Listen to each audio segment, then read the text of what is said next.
Former president of Honduras, Juan Hernández, who was sentenced to 45 years in prison last year for his involvement in a drug trafficking scheme that transported hundreds of tons of cocaine to the United States, has been released from prison following a pardon granted by President Donald Trump, as confirmed by officials on Tuesday.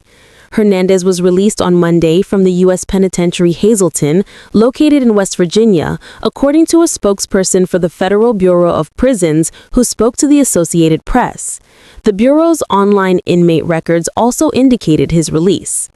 The release of Hernández, a former ally of the U.S., whose conviction prosecutors claimed revealed the extent of cartel influence in Honduras, occurs just days after the presidential election in the country.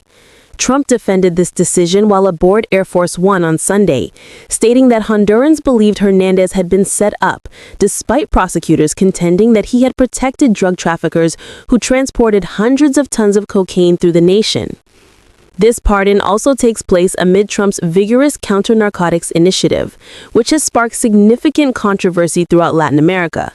In recent months, U.S. forces have repeatedly targeted vessels they allege were transporting drugs northward, resulting in a series of lethal maritime assaults that the administration claims are lawful acts of war against drug cartels, a stance that critics argue tests the boundaries of international law and constitutes a pressure campaign against Venezuela's President Nicolas Maduro.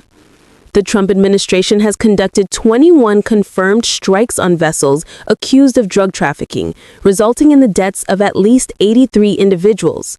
The administration has defended these attacks as a necessary escalation to curb the influx of drugs into the United States, and has asserted that the U.S. is engaged in an armed conflict with drug cartels, akin to the war against al-Qaeda following the September 11th attacks.